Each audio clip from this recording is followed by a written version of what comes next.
அப்போது இல்லை என்று சொல்வார்கள். ஆகையால் வர்ற கொடுக்கா என்று சத்தியம் கொடுத்து விட்டால் சத்தியத்தை கட்டுப்பட்டவன் யாரு? ஆகையால் சொல்லி வர்ற கொடுக்கா என்று எனக்கு சத்தியம் தருகிற செய்தியே சத்தியம்.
உன்னுடைய கரத்திற்கு சூழாயுதம் என் கரத்தை சுமந்தார்.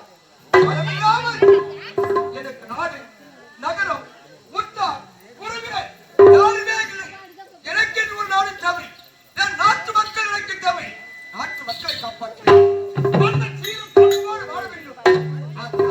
அனைத்து அப்படியா இப்போதே பெற்றுக்கொள்ள அதுக்குதான் என்னுடைய திருசுதாரத்தை பெற்றுக்கொள்வோம்.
உன்னுடைய ஆலயத்தை வேம்புகள் அடித்து ஆங்கியம் செய்கிறேன் என்று பாமர மக்களும் நானும் வேண்டிக் கொண்டேன்.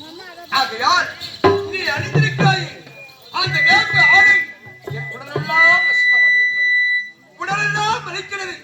உன்னுடைய வேம்பு ஆடை நான் அணிந்த முடியுது தாயே, என் உடலெல்லாம் கலந்து இருக்க வேண்டும்.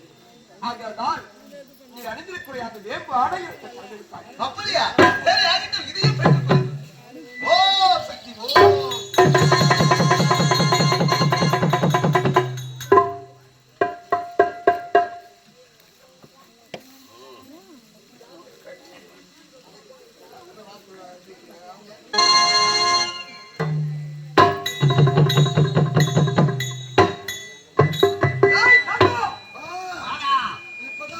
மாறுதா பூ மாதிரி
ஒரு தாய், நான் யார்?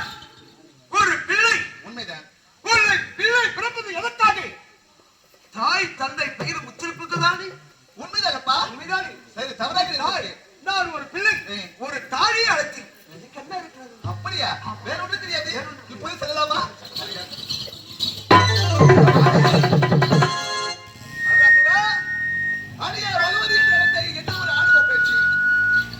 எனக்கு ஆணவ பேச்சு. ஆமா, நீ கொடுத்த வரும் உண்மைதானா? நான் கொடுத்தவர் உண்மைதானே? என்ன சந்தேகம்? சந்தேகம் கிடையாது. கிடையாது. இல்லையா? இல்லை. என்ன பண்றோம்? என்ன வரும்?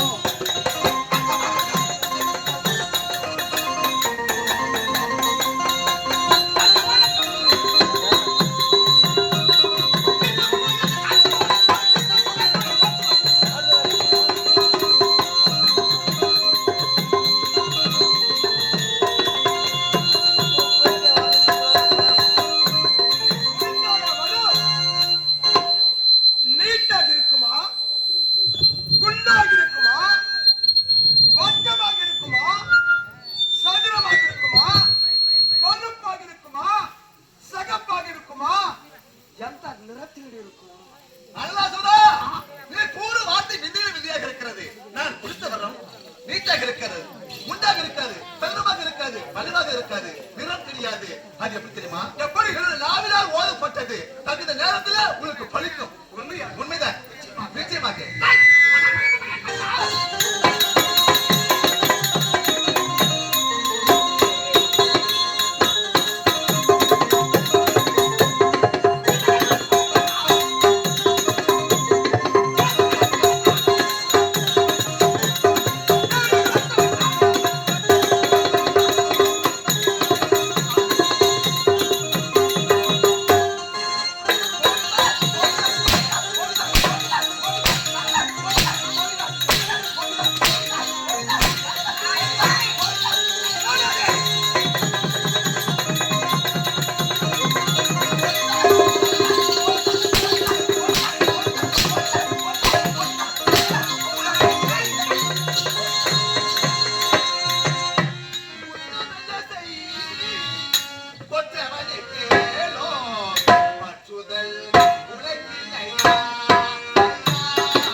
தலையில்